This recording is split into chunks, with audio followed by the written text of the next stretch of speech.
Comenzamos hoy este taller de Biblia que va a tener un carácter introductorio. Como sabemos, vamos a abordar y a profundizar en el Evangelio de San Marcos, pero es muy importante que previamente conozcamos la Biblia, sepamos qué es, sepamos cómo manejarla, sepamos ubicarla en el contexto. Y así, pues, esta clase tiene un carácter introductorio en el que vamos a ir desarrollando una serie de puntos. Y que tenemos aquí, vamos a colocar ahora para que todos puedan seguirlo y nadie se pierda. El primer punto va a ser la Biblia, qué es la Biblia, qué es este libro. El segundo va a ser el problema de la lengua, porque la Biblia está escrita en unas lenguas muy antiguas y traducirlas tiene su complicación, vamos a ver por qué. El tercero, el problema del material, se escribió en unos materiales que eran efímeros, se estropeaban fácilmente y no se han conservado. El cuarto, el problema del contexto, que es el ambiente cultural en el que nace la Biblia, que es muy distinto al actual. Y el quinto, la pasión por la lectura de la Biblia. Y comenzamos, por tanto, con este primer punto, que es la Biblia. Bueno, la Biblia la podemos abordar desde muchos puntos de vista. Primero, la Biblia es un libro que, como dicen algunos, tiene una biblioteca en sí. Pero no solo es un libro para nosotros, sino que es un libro sagrado, tiene un contenido religioso, nos habla de Dios, de su mensaje, tiene enseñanzas religiosas y, por último, es la palabra de Dios que nos dirige a cada uno de nosotros y es lo que hemos de descubrir al final en la Biblia. El libro, la Biblia, viene de una palabra griega, que es biblia, y que no significa exactamente el libro, sino los libros. Porque la Biblia no es solo un libro. Es verdad que es un libro con una profunda unidad y que tiene, una serie de páginas, muchísimas, que tienen una conexión interna muy grande, pero tiene un conjunto de libros. Y así decimos el libro de Esther, el libro del Génesis, el libro del profeta Ezequiel, el libro del Apocalipsis. Hay muchos libros dentro de la Biblia. ¿Cuántos? Bueno, pues como decían algunos autores, la Biblia es un libro que contiene una gran biblioteca. Y esta biblioteca se organiza, como sabemos, en dos grandes partes: el Antiguo Testamento y el Nuevo Testamento.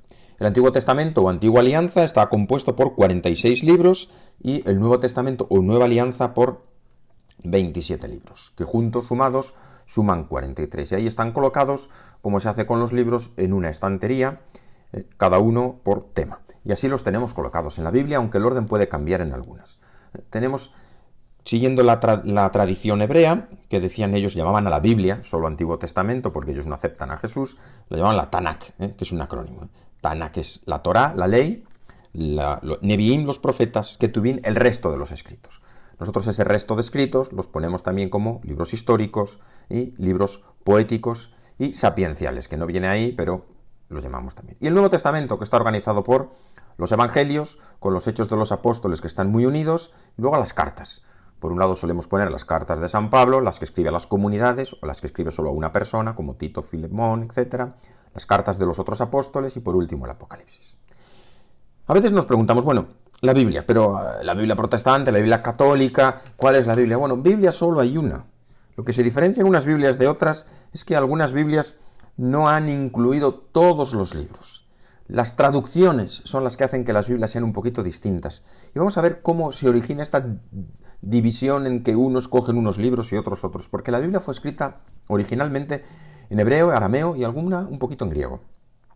Pero cuando los judíos empezaron a dispersarse por el Mediterráneo, ellos hablaban arameo, pues empezaron a asumir la lengua griega. Como los que se han ido de sus países a Estados Unidos, pues poco a poco van asimilando, aunque difícilmente, la lengua anglosajona, el inglés. Y así se tradujo la Biblia en el siglo II a.C., se tradujo al griego.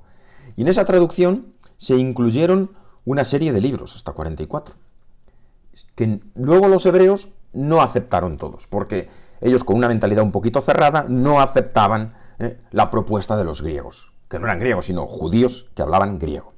Y entonces, al no aceptarlo, se crearon ahí dos cánones. Se llaman así: el canon palestinense, que es el de los hebreos, de los judíos de Judea, y el canon alejandrino, que es el de los judíos hebreos. Y ya esto ha marcado muchísimo la historia de las traducciones de la Biblia. De hecho, los protestantes aceptaron el canon hebreo, pero Jesús utiliza en el Evangelio el canon, la organización griega. Por tanto, para nosotros, la Biblia más auténtica es la griega. La Biblia, decimos, es un libro, fijaos, pero no es un libro cualquiera, es el libro más importante de la historia de la humanidad. Es el libro que más se ha impreso en el mundo, con muchísima diferencia respecto de cualquier otro libro que se ha escrito. Según los estudios, dice que de la Biblia se han hecho unos 5.000 millones de copias. Lo digo que es el libro más importante de la historia y es casi el primer libro que se imprimió. Esto es por datos un poquito, que no estamos hablando de cualquier libro. El primer libro que se imprimió en la imprenta de Gutenberg fue el Misal, que se hizo casi como a modo de prueba. Pero el primer libro ya impreso con cuidado como para difundirlo fue la Biblia, la primera Biblia. Pero además es un libro que ha marcado la historia del arte. Todos conocéis, ahí tenemos una imagen, en la pintura, la Capilla Sixtina, que no es una decoración de colorines, es precisamente una historia del Génesis, uno de los libros de la Biblia, con los profetas que tenemos alrededor. Lo que relata esa preciosa capilla, que es de las más conocidas de la historia de la humanidad, es textos bíblicos. Pero nos vale también para la escultura. Conocéis posiblemente el David de Miguel Ángel, que es una de las obras más famosas, también es una figura bíblica, David. O el Moisés, otra figura bíblica. Grandes obras de la escultura son precisamente figuras bíblicas. O incluso en la música, la creación de Haydn, el Mesías de Händel, que es una de las obras también que más... La Biblia ha sido fecundo para la historia de la humanidad. Por tanto, empezamos hablando de la Biblia como un libro más entre una multitud de libros que existen en el mundo, pero que es un libro que ha marcado muchísimo a nuestra cultura. Esto hay que tenerlo claro, no es un libro cualquiera que despreciamos, no. Es el libro más importante de la historia de la humanidad, sin duda ninguna. Y eso no lo decimos nosotros porque seamos católicos o creyentes, sino porque la historia está marcada. Segundo, pero la Biblia no solo es un libro, es un libro sagrado. Por eso hablamos de las Sagradas Escrituras. Cuando uno lee aquí la Biblia, pues hay muchas historietas muy peculiares y simpáticas. De hecho, a los que les gusta la novela, aquí hay historias más complicadas que la novela. De amores, desamores, fidelidades, infidelidades. Pero es un libro principalmente religioso. Porque lo que nos está contando este libro es la historia de Dios con su pueblo. Y uno puede leer, como se hacía antes, las historias sagradas. La historia de Abraham, la historia de Isaac, la historia de Jacob, la historia de los profetas, la historia de Jesús. Historias sagradas. Historias que nos ponen en relación con Dios y con los seres humanos. Sagradas Escrituras. Pero vamos a pasar tercer nivel. Es un libro, cualquier ser humano puede leerlo y encontrar muchas cosas culturales. Es un libro sagrado para los que tienen un sentimiento religioso, pero para nosotros es algo más. Para nosotros es la palabra que Dios nos dirige. Y cuando lo leemos, aunque sabemos que los textos de la Biblia pueden inspirarnos muchos sentimientos bonitos, lo principal que tenemos que hacer, que es como un segundo nivel de lectura, es descubrir que Dios me habla a través de este texto. Dios es como una carta escrita por Dios, un poquito gorda, pero es como una carta que Dios me escribe y que me puede cambiar la vida. ¿Y cuántos hombres y mujeres han cambiado sus vidas escuchando algún texto de la Biblia? O escuchando a alguien que leía un texto de la Biblia. Y la Iglesia nos lo dice en el Catecismo. Hay una lectura, dice la Iglesia, una lectura literal de la Biblia. Que uno la lee y trata de comprender lo que dice. Pero eso lo puede hacer un creyente y un no creyente. Dice, luego hay un segundo nivel de lectura, que es la lectura espiritual, en la que trato de descubrir el sentido que Dios quiere aportarme a mi vida. Por tanto, pasamos de un libro, que hay que estudiarlo primero como un libro cualquiera, con un contenido religioso, pero para nosotros es Dios me habla. Fantástico. Bueno, vamos a ver ahora el problema de la lengua. El problema de la lengua, que este es un problema muy complicado con la Biblia. El problema de la lengua. Primero, en este segundo punto, el problema de la lengua, vamos a ver tres cosas. Lenguas originales de la Biblia, dificultad de traducir esas lenguas y las traducciones que tenemos actualmente. Sí, porque mira, la Biblia fue escrita en unas lenguas que no tienen nada que ver con las lenguas actuales. La Biblia está escrita originariamente en arameo, hebreo y griego. Tres lenguas que siguen existiendo hoy. El arameo ha pasado a ser hoy el siríaco, pero el hebreo actual no es exactamente el hebreo antiguo con el que se escribe la Biblia. Ni el griego que se habla hoy, o que hablaban los clásicos, es el griego que hablaban en el tiempo de la Biblia. Todo tiene su explicación. Los judíos, el pueblo de Israel, hablaba hebreo. Pero cuando los echaron de la tierra, Como sabéis, los expulsaron y los mandaron a la diáspora, estuvieron exiliados un tiempo en Babilonia, pero tuvieron otros momentos. Cuando estuvieron en Babilonia, aprendieron arameo, que era como la lengua común en la que todos se comunicaban. Y hablaban arameo principalmente. Y el hebreo se quedó como la lengua culta de la Biblia. Y hay algunos textos muy poquitos, de Esdras, de Daniel, un versículo de Jeremías, muy poquitos que están en arameo. Pero como era la lengua que hablaban ellos, Jesús, con casi toda seguridad, hablaba arameo, no hebreo.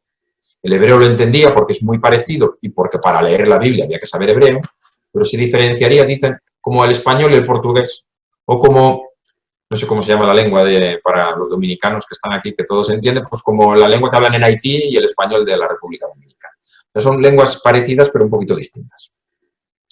Y entonces hablaban arameo. De hecho, hay muchas expresiones que, aunque la Biblia, el Nuevo Testamento se escribió en griego, hay expresiones en arameo que recordaréis. Cuando le dice Jesús, por ejemplo, talita cumi, a ti niña, te levántate. Efetá, que quisiera ábrete. Eloí, Eloí, lama sabactani. Son expresiones que vienen del arameo. Y todavía como que las dejaron ahí, plasmadas. Pero luego, cuando los griegos invadieron toda esa zona de Palestina, empezaron a difundir un griego como un griego deformado, era como para hablar, para entenderse. Como a veces el inglés que se utiliza entre quienes no manejan mucho el inglés. Bueno, pues para entenderme con el doctor, para entenderme con la tienda, pues hablo un poquito el inglés así más o menos. No tengo un conocimiento muy grande, pero nos entendemos. Bueno, pues ese griego koiné, de la koiné, era el griego que hablaban todos para entenderse. Era como la lengua común entre todos. Yo hablaba, ellos, yo no, ellos hablarían arameo entre ellos, pero cuando hablaban con otras culturas, otros pueblos para el negocio, hablaban ese griego. Por eso la Biblia utiliza estas tres lenguas, arameo, hebreo y griego. ¿Cuál es el problema? Pues mirad, que es difícil traducir. Os voy a poner un ejemplo con el inglés. A ver si me sale bien porque es complicado traducir. Un dicho italiano dice que traditore, traduttore. Es decir, el traductor es un traidor o el traidor es del traductor. Siempre hay una... Y vamos a poner algún ejemplo. Fijaos, inglés. Creo que esté en un inglés correcto esto, lo que pasa es que no veo yo la última palabra. Vamos a ver. Es que no veo porque tengo aquí los dibujos. Bueno, I'm hungry, but I'm broke. So es que Can't buy anything. Ok. ¿Cómo se traduciría eso? Tengo hambre, pero estoy sin dinero, vale. No puedo comprar nada. Muy bien. Bueno, eso es una traducción. Perfecto. ¿Cómo has dicho? Y la traducción dice, tengo hambre, pero no tengo dinero. Dejo lo de no puedo comprar nada. Tengo hambre, pero no tengo dinero. Fijaos, es muy fácil traducirlo, ¿verdad? Tengo hambre, pero no tengo dinero. Viene aquí la dificultad, fijaos, de traducir una frase tan simple como esta. Biblia solo hay una. Las diferencias son las traducciones. Meteros esto bien a la cabeza, ¿eh? Solo hay una. Tengo hambre, pero no tengo dinero. Bueno, exactamente no se traduciría así. ¿O sí? Porque I'm hungry no es tengo hambre. Podría traducirlo más correctamente por estoy hambriento. Porque I am es el verbo to be. Es estoy. Hungry, hambriento. ¿Me explico? ¿No os entendéis? Sí, I'm hungry se puede traducir por tengo hambre, pero también por estoy hambriento. Sí. Las dos son válidas. En español decimos habitualmente tengo hambre, pero también podría decir estoy hambriento. Lo que pasa es que estoy hambriento suena como más hambre de la normal. Pero no tengo dinero. Bueno, podría venir uno y decir, mira, yo no lo voy a traducir así porque no es exactamente literal. Y vamos a traducirla literalmente. Literalmente es, yo, estoy hungry, hambriento. Pero estoy roto, claro. Y entonces en la Biblia tendrían que poner una nota. Estar roto en inglés quiere decir no tener dinero. ¿Me explico? Bueno, todavía podríamos decir, vale, pero esta es una traducción literal, y en español no suena bien. Es verdad, pero es la literal del inglés. Y uno dice, bueno, yo quiero traducir la Biblia para los de las pandillas del Bronx. Bueno, no sé, entonces voy a usar una expresión que se utiliza popularmente en España. Tengo hambre, pero estoy sin blanca. No sé si eso suena en el español de América, No. pero en España, cuando uno no tiene dinero, dice estoy sin blanca. Vale, ya no tiene nada que ver con broke. Bueno, esto lo pongo a modo de ejemplo para que veáis la complicación que tiene traducir. Una frase tan simple como esta, I'm hungry but I'm broke, ahí tenéis 4 modos distintos de traducir. Hay puntos comunes y todos dicen lo mismo. Mirad, si todavía seguimos con la frase so, claro, so podía decir, pero, por lo tanto, por lo cual. ¿Por qué traducimos? Por lo tanto, por lo cual. Vale, la traducción siempre supone una elección de palabras por las que uno quiere decir algo de un idioma a otro. Siempre traducir supone una pequeña elección de palabras y por eso las Biblias no coinciden las palabras. La cuestión es si las palabras elegidas son correctas. Porque si yo traduzco I'm hungry, digo, tendría hambre. No, eso ya no es verdad. Porque I'm hungry es, estoy hambriento o tengo hambre. No, tendría hambre. O en el caso de que tuviera hambre, me explico, eso ya no es válido. Eso ya no es traducir, eso ya es manipular el texto. Entonces, el problema de la lengua es importante. La Biblia está escrita en hebreo, griego y arameo. Y hay que traducirla al español. Y por tanto hay que elegir palabras y no todos los traductores eligen las mismas. Son distintas. Lo importante es que esté bien traducida. Y para eso, pues ya apunto que hay una Biblia que no vale para nada porque está muy mal traducida, que es la Biblia del Nuevo Mundo que usan los testigos de Jehová. Esa la podéis coger directamente y llevarla al reciclado de papel. Vamos a poner otro ejemplo. Bridesmaids, ¿no? Que es damas de compañía. Mateo 25, 1, 3, en inglés, nos cuenta la parábola de las damas de compañía, pero en español nunca hemos usado eso. Hemos usado las vírgenes, necias y sensatas. ¿La recordáis la parábola? Sí. Jesús cuenta que hay un banquete y hay unas jóvenes, unas damas de compañía, que están en la puerta. Y entonces están esperando, porque era una costumbre que cuando llegaba el novio, todas esperaban con una vela, una lucecita. Una de esas que se utilizaban antes, quizá todavía lo usara alguno en su país, que se ponían aceite y luego una mecha. Y entonces se encendía, y claro, si se acaba el aceite, se te acabó el fuego. Y entonces a algunas se les había olvidado echar aceite en la lámpara. Y claro, como no tenían aceite en la lámpara, pues... Y entonces están las... Dicen wise and foolish, las listas y las tontas. Y dice, bueno, listas y tontas tampoco eran las ready y las unready, las que estaban preparadas y las que no estaban preparadas. Damas de compañía. Bueno, fijaos, vamos a traducir esto al español y se ha traducido por vírgenes, doncellas, mozas, damas de compañía. Se pueden utilizar distintas palabras. Todas son correctas porque en ningún sitio dice la palabra original, que ahora no la tenemos aquí, pues no, el hebreo y el arameo, no, el griego de la Koiné tenían un vocabulario más pobre que el nuestro y no tenían tanta variedad de palabras como nosotros. Pero además podemos decir, unas eran necias, tontas, insensatas, bobas, descuidadas, imprudentes, olvidadizas. ¿Cómo las describimos? Podemos coger muchas palabras. Si pone una Biblia necias, como la ponen muchas, bien. Si pone tontas, suena un poquito fuerte, ¿verdad? No vamos a poner las vírgenes tontas. No las ponemos tontas. Ponemos insensatas. Bueno, suena muy técnico. Bueno, podemos poner bobas. Bueno, es que bobas... ¿Me entendéis? Traducir siempre supone elegir palabras. Un ejemplo. Y en inglés, fijaos, en español, vírgenes, doncellas, mozas. En inglés, damas de compañía. Bueno, evolución de la lengua. El otro problema de la lengua es que las lenguas de antes no son como las de ahora. El español ha evolucionado mucho. Os voy a poner un texto ahí a ver si sois capaces de leer algo. Esto es español, ¿eh? No, Español. Español de la Edad Media. Ando al año a buenas donas. Becas. Como abrazar. ¿Veis el cursor? El cursor lo Aquí veis. Dios, el abuelo de cuar. de Blanca. Bueno, aquí pone altar, buenas donas, es de las señoras. Bueno, fijaos, esto es español de la Edad Media. Y nos resulta, bueno, si uno tuviera que leer esto, no sé si lo entendería. Pues lo voy a poner en tipografía actual. Este es el texto. Mando al vuestro altar buenas donas, ricas, esto yo... A ver, porque aquí tengo... yo endebdo que faga y cantar mil misas. Espidios el caboso de cuer e de voluntad. Sueltan las riendas se piensan de aguijar. Dijo Martín Antolínez. Veré a la mujer a todo mío solaz. Castigarlo sé como abran afar. Bueno, eso es español, ¿eh?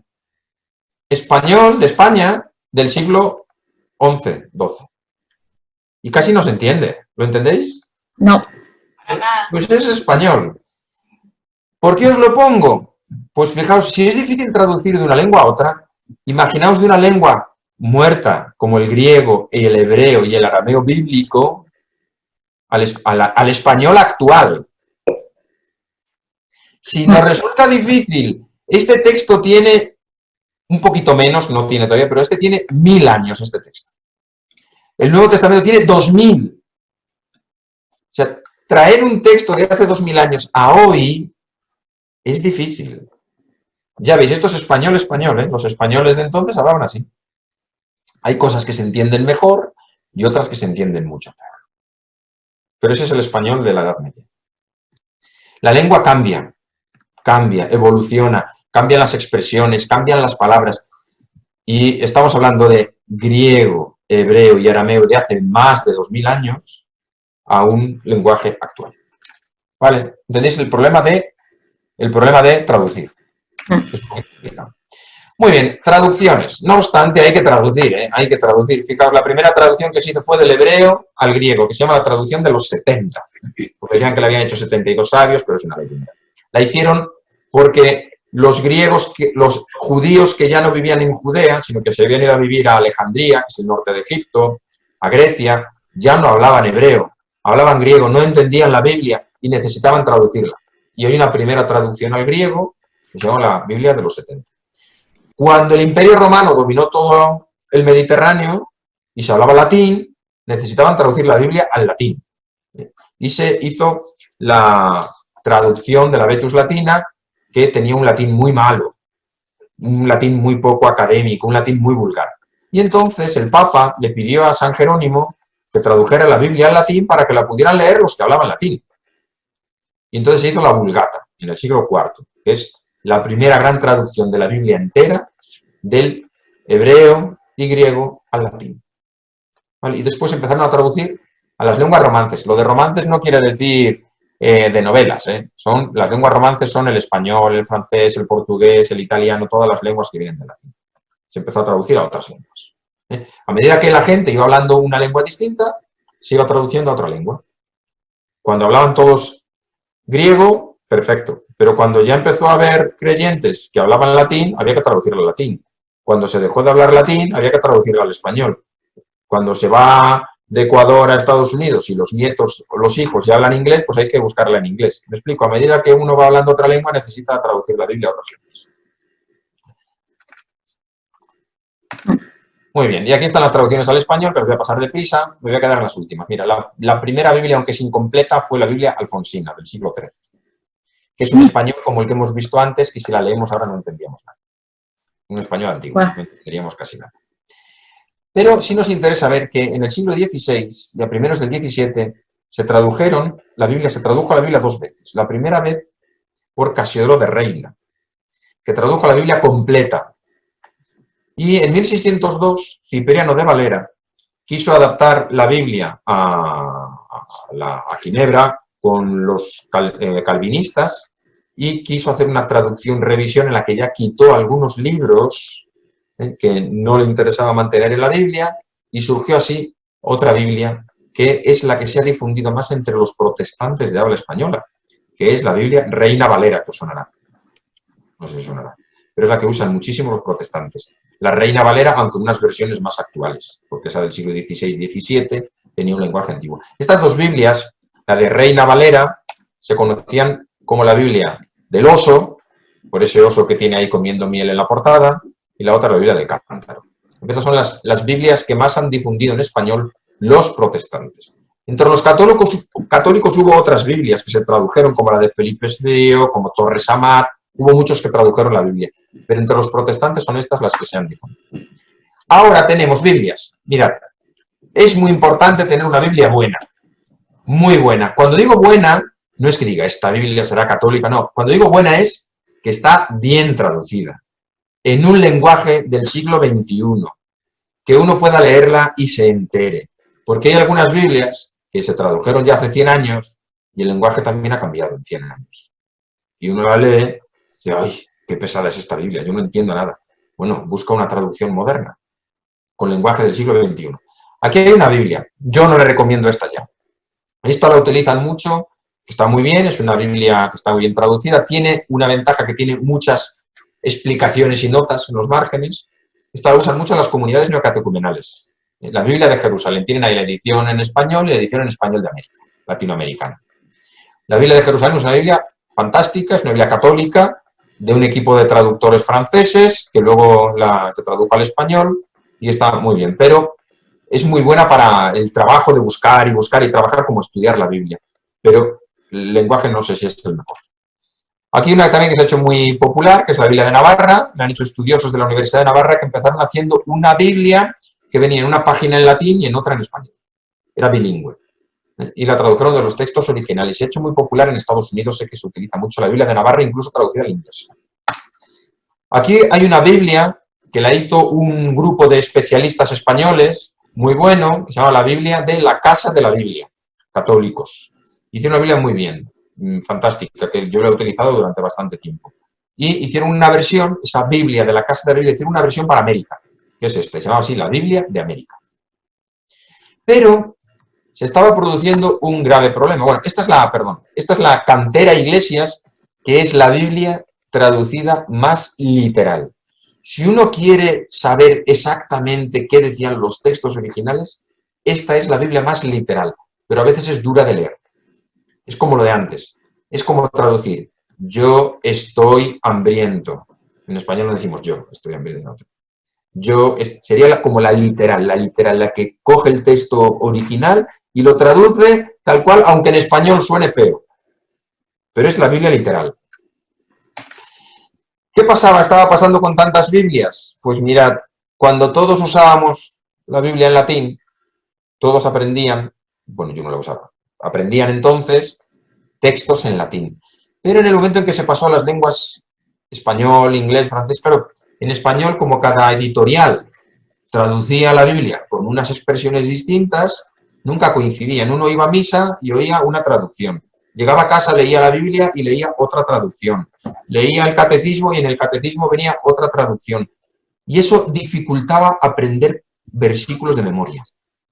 Entonces en España, la conferencia episcopal dijo, vamos a ver, vamos a reunir a todos los especialistas, a los mejores, y vamos a hacer una traducción de la Biblia que sea oficial, que se utilice para la liturgia, para la catequesis y que se procure también utilizar para la lectura espiritual. Y surgió esta Biblia, que es muy buena, y yo la tengo aquí en otra versión, con otro dibujito, porque hay versión popular de muchas maneras, pero es la Biblia o versión oficial de la Conferencia Episcopal Española, que ya pues tiene unos cuantos años, yo no sé si ya tiene unos 10 años, pues, ya no recuerdo exactamente cuándo salió, pero como hace 10 años.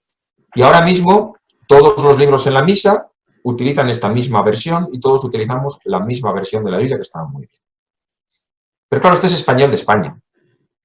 En América hicieron lo mismo, pero curiosamente a iniciativa de la Conferencia Episcopal de los Estados Unidos, que quería tener una Biblia correcta, bien traducida, para los católicos de habla española de Estados Unidos. Y así surgió la Biblia de la Iglesia en América, que es una iniciativa, como bueno, ahí lo veis a lo mejor en la parte de derecha de abajo, del CELAM. La mayor parte de las conferencias episcopales de los países de Hispanoamérica han asumido esta traducción de la Biblia. Y es muy, muy última, porque esta Biblia se presentó y se pudo empezar a comprar el año pasado, 2019. O sea, esta es una Biblia ultimísima. Yo no sé si está muy bien o muy mal, porque yo no la he usado. Si se ha puesto al mercado, se ha puesto a la venta en el 2019, Les he de decir que yo de 2019 para acá no he ido nunca a Estados Unidos, no he comprado la Biblia, no la he mirado. Pero creo que es lo que se va a proponer como lectura oficial. Y esta Biblia va a ser la que se va a utilizar para hacer los nuevos libros, los leccionarios de la misa. Esta traducción es la que van a escuchar cuando los libros se cambien, igual que se cambió el misal hace unos años, ¿recuerdan? Del mismo modo que se cambió el misal, pues tienen aquí la traducción que se va a usar. Luego, yo creo que es la Biblia que deberían comprar todos y que deberían leer, como yo utilizo la de la Conferencia Episcopal Española, aquí, ¿vale? La Biblia, porque así tendrían todos la misma traducción. Y si leemos todos a la vez, leeríamos lo mismo. La misma traducción. La Biblia de la Iglesia en América. La Biblia, la versión oficial de las conferencias episcopales de Hispanoamérica. Bueno, yo les voy a decir sinceramente, la Biblia latinoamericana, yo cuando estaba en Estados Unidos, es la que recomendaba para la lectura por su lenguaje latinoamericano. Pero sí percibí a la hora de dar allí clase de Biblia que la Biblia latinoamericana, a mi juicio, que yo no soy un experto en Biblia, yo soy de historia, pero claro, algo de esto entiendo, a mi juicio la Biblia latinoamericana tenía algunas traducciones un poquito, bueno, no sé si inexactas, pero yo creo que los giros lingüísticos que utilizaba a veces la alejaban un poquito del texto original. Yo creo que la Biblia no es un libro que cueste mucho, como decía uno, no tiene derechos de autor porque el Señor no nos cobra derechos de autor por haber escrito la Biblia. No es un texto... Entonces, si tienen una, no pasa nada. La pueden mantener por ahí, compren otra. Por tener dos Biblias en casa, la latinoamericana y la de la Iglesia en América, no pasa nada. Pero yo creo que si esta va a ser la Biblia que se va a utilizar oficialmente, es muy bueno utilizar esta Biblia por lo que digo. El mismo texto, la misma traducción que se ha usado en la misa, ustedes la leen en casa. La misma. Y eso facilita el aprendizaje de frases, porque siempre sonará igual. Porque no nos dirán una vez, como han visto en las bienaventuranzas, bienaventurados los pobres en el espíritu, dichosos los pobres en el espíritu, felices los pobres en el espíritu. Y esa multitud de traducciones a lo mejor enriquece porque nos hace ver el texto desde puntos de vista distintos, pero al final dificulta la familiaridad con algunos textos y con algunos pasajes. Es bueno familiarizarnos con una traducción. Es muy bueno. Luego, es decir, que usted recomienda esta Biblia, Biblia de la Iglesia en América. Sin haberla visto, siendo la oficial como ha pasado en España, creo que es la que deben comprar todos y tener. Ok, gracias. ¿Y hay alguna Biblia, me preguntan también si hay alguna Biblia para niños que usted recomiende? Sí, lo que pasa es que las Biblias para niños, esta pueden leerla. Las Biblias para niños suelen ser Biblias que son para niños, que se adapta el lenguaje, se adapta el modo de decir. Cuando son muy niños, pues las Biblias a veces no tienen ni texto, casi. Muy bien, el problema del material. No me voy a mandar mucho en esto porque yo creo que estoy pasando un poquito de técnico, pero bueno, el problema del material, saben que la Biblia se escribe en papiro.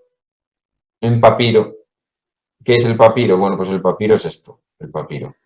Es de una planta que crecía junto al Nilo y que luego iban como trenzando, las cortaban, las tenían que pelar, arreglar, las aplanaban y dejaban como el tronquito así extendido y luego iban poniendo un tronco así y largo.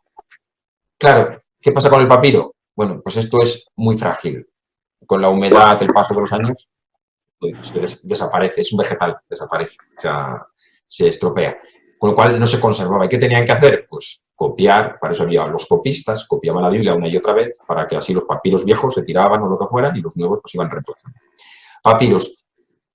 Papiro, ¿vale? Este es como se escribió la Biblia prácticamente hasta pues, el siglo tercero, segundo, tercero, cuarto, que empieza a sustituirse el papiro por el pergamino, que es una piel de animal. Se quitaba la piel al animal, se rascaba bien, se le quitaban partes exteriores hasta que al final se hacía una superficie en la que se podía escribir. Ventajas del pergamino. Pues mira, el pergamino tiene una ventaja muy buena. Primero que duraba más, porque una piel es cuero y el cuero dura. Lo otro era más efímero, se estropeaba.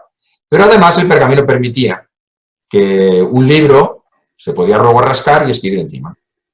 Y el papiro nada, no se podía rascar. Es decir, el pergamino era reutilizable. La pega del pergamino es que era muy caro, porque claro, una piel de un animal, imagínense, era muy caro, el papiro era una planta, se cortaba y ya está. Les cuento esto porque al principio se escribía papel, pergamino, papiro, pergamino. El papel surgió muy posteriormente, aunque empezó a haber papel en China, solo lo utilizaban en China. De China los árabes en el siglo VIII lo trajeron a Europa, pasó a España y de España pasó a Europa. Pero el papel inicialmente se hacía con trapos, era muy caro, con lino. Y entonces el lino y el algodón pues empezaron a subir de precio y era muy caro. Solo en el siglo XIX empezó a hacerse el papel como lo conocemos ahora con madera, con pasta de madera. Pero bueno, papiro. ¿Por qué les cuento esto? Pues porque el papiro desaparecía mucho. Aquí tenemos el papiro, pero luego el papiro lo que hacían era, no lo teníamos como, lo empezaban a enrollar. Ahí tenemos. Y así era la Biblia. Así estaba la Biblia, pero no solo la Biblia. Cualquier libro que se escribía entonces. Ven ahí una hoja de papiro cosida con la otra. La ven, ¿no? Sí. Y se ponía en esas mangos, ahora no me sale la palabra, y se enrollaba. Se enrollaba. Y entonces cuando uno quería buscar un texto, pues tenía que ir desenrollando para ir buscando el texto que quiere uno encontrar. Y esto se lo pongo, ¿por qué? Pues porque no había libros. Los libros son una cosa muy moderna. No había libros, había rollos. La Biblioteca de Alejandría, famosísima, no tenía libros, tenía rollos. Los libros de la antigüedad estaban en rollos. La famosa Biblioteca de Pérgamo, donde se empieza a promover el pergamino, pues se llama pergamino. La famosísima Biblioteca de Pérgamo, que fue la segunda en importancia después de Alejandría, tenía rollos. No existían los libros, eran rollos. Jesús, así lo cuenta el Evangelio de San Lucas, capítulo 4, dice, llegó a la sinagoga de Nazaret y le entregaron el rollo del profeta Isaías. Y desenrollándolo, leyó, claro, es que no había libros. Por eso les quiero contar esto del material. Eran rollos. Rollos, se cosían unos papiros con otros y al final se pegaban o se cosían a la madera y podía tener 2 mangos como este o solo uno. Se enrollaba solo en uno. Era un poquito rollo encontrar algo, ¿vale? Pero así funcionaba el sistema. Cuando posteriormente se inventó otro sistema distinto que fue el de códices, que es, en vez de coser todos los papiros uno a otro y enrollarlos, se empezaron a plegar y hacer lo que se llaman los códices, que es esto, que ya se parece a los libros actuales, pero no es lo mismo, eran muchos papiros cosidos, por un lado. Se empieza a parecer a lo que son los libros, pero no son exactamente libros. De libros empezamos a hablar principalmente cuando empiezan a imprimirse en el siglo XV. Es decir, después de Jesús pasaron 1500 años, bueno, un poco menos, pero bueno, para redondear 1500 años antes de que hubiera libros.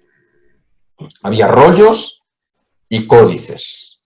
¿Qué es esto? En papiro o en pergamino, porque tampoco había papel. Muy bien, el problema del contexto. Vale, la cultura antigua no es la cultura nuestra actual. Viene el problema del contexto. Me gustaría, claro, como no pueden contestarme, porque están mudos, pero pueden contestarle ahí por un mensaje, pero ¿cuántos de vosotros o cuántos de ustedes han visto una oveja al natural? Doralina, no pongas esa cara que no la has visto. Yo sí. Bueno, porque ustedes algunos proceden... Juana Alonso dice que ella sí. Pero de los que han nacido en Estados Unidos, sí. si tienen algún niño joven, de los que han nacido en Estados Unidos, ¿cuántos han visto una vaca real? ¿La han tocado los cuernos? ¿Cuántos han ordeñado una vaca? ¿Cuántos han ordeñado una oveja?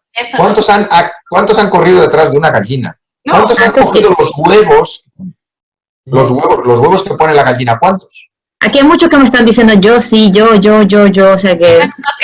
Porque muchos hemos crecido en nuestro país. Pero ustedes saben que a un niño le preguntaban una vez... Yo el año pasado, yo este año.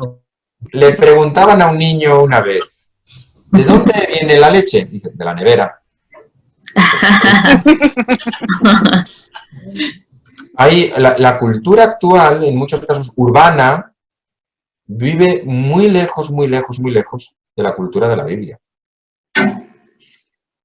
Jesús nos cuenta, salió el sembrador a sembrar, parte cayó en el borde del camino, parte cayó entre zarzas, parte cayó en terreno pedregoso y parte en tierra buena.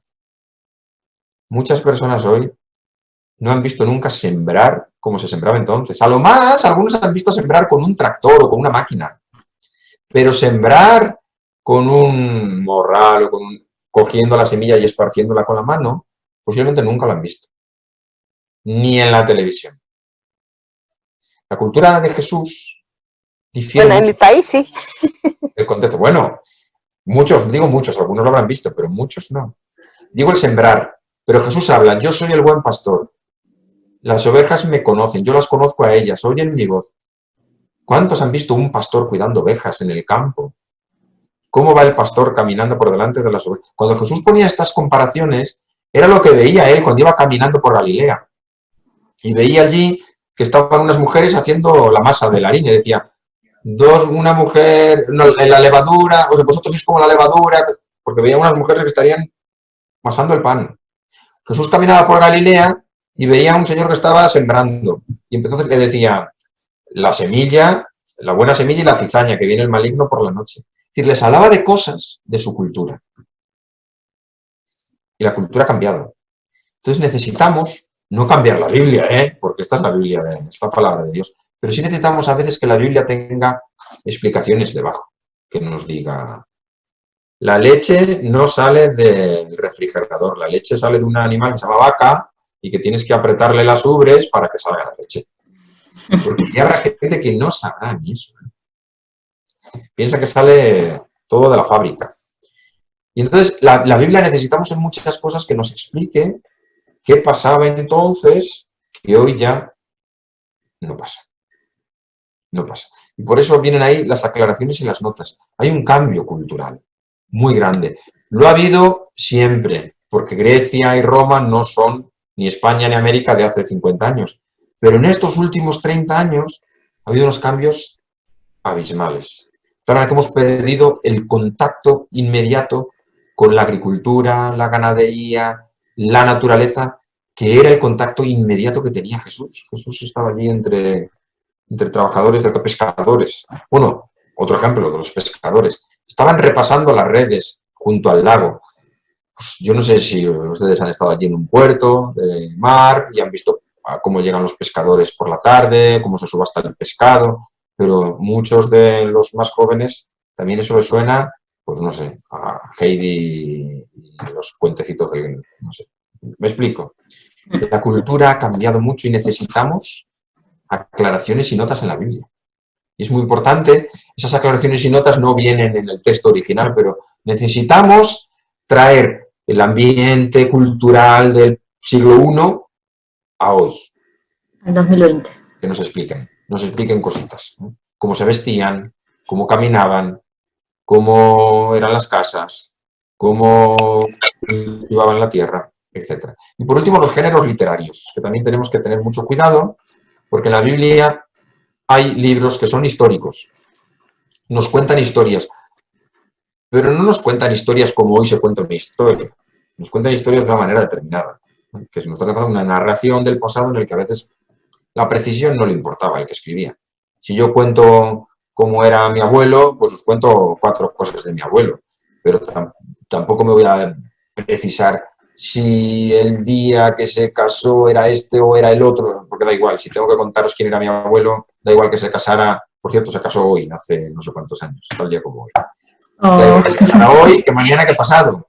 La precisión en algunas cosas para el autor de la Biblia no le importaba. Los géneros históricos son históricos, pero no porque analizó exactamente todos los detalles, sino porque nos está contando una narración, una historia de su pueblo, de sus antepasados, en la que Dios intervino. Género, historia. Pero luego hay en la Biblia otros géneros literarios, como es poesía. Y la poesía no hay que interpretarla al pie de la letra. Cuando dice el Salmo, tú eres mi roca, mi fortaleza, mi alcázar. Bueno, pues queremos decir que Dios es en quien nos apoyamos, como bien sabéis. Cuando decimos tú eres mi roca, no decimos que Dios es un peñasco que está ahí en el campo. Símbolos. La Biblia utiliza muchas veces símbolos. Y claro, los símbolos hay que entenderlos también. Si es un símbolo, es un símbolo. No vayamos a leer literalmente. Entonces hay historia, símbolos, porque utiliza muchas veces comparaciones, metáforas, utiliza cosas distintas. Poesía. La Biblia también hay profetas. El lenguaje profético es un género muy propio. El profeta habla en nombre de Dios, utiliza muchas imágenes.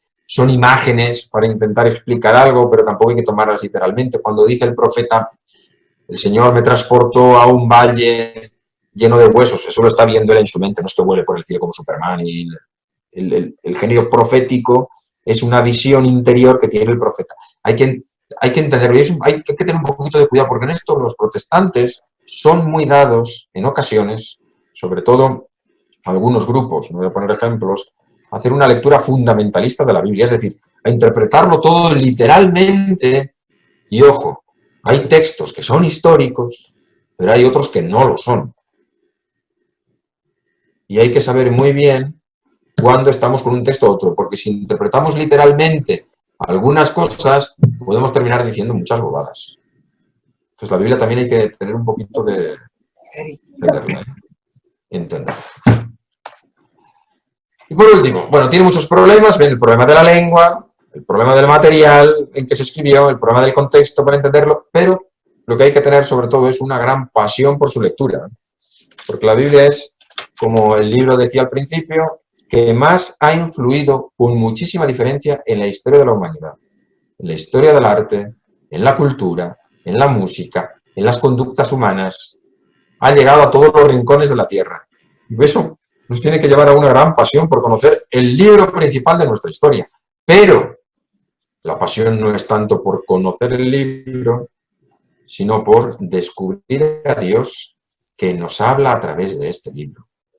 Y esta es la visión creyente, descubrir a Dios que nos habla. Por tanto, aunque la lectura que vamos a hacer va a ser una lectura de desentrañar, explicar, comprender a Jesús en su contexto, el mensaje que nos dijo, cómo se movía, cómo actuaba, al final tenemos que decir, bueno, ¿qué me dice a mí?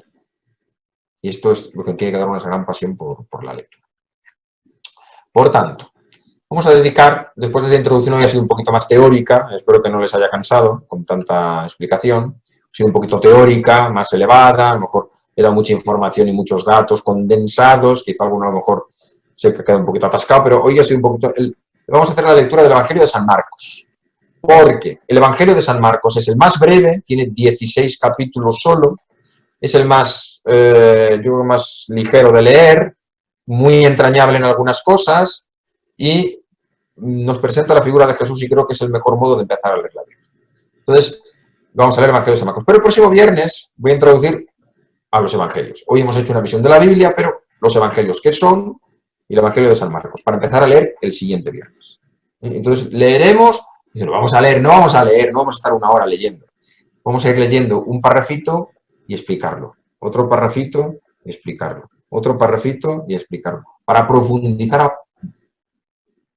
yo creo que como un capítulo cada día. En una hora, fijaos, en un capítulo que lo leo en un minuto, vamos a dedicarle una hora. El próximo viernes va a ser introducción a los Evangelios. El siguiente empezamos a leer. Para que, aprendiendo a leer y desentrañando el Evangelio de San Marcos, ustedes puedan leer los otros por su cuenta. ¿Vale? Yo quiero como meterme a fondo en uno y ver... Bueno. Vale, luego ahí pongo, otro día se puede hacer otro plan. Algunos querían leer mucho más. Yo creo que esta clase de los viernes va a ser profundizar en el Evangelio de San Marcos con unas claves muy concretas que vamos a ver. Luego, si quieren, otro día se puede hacer otro plan de lectura más amplio, en el que damos 4 nociones y ustedes leen todos los días lo que quieran.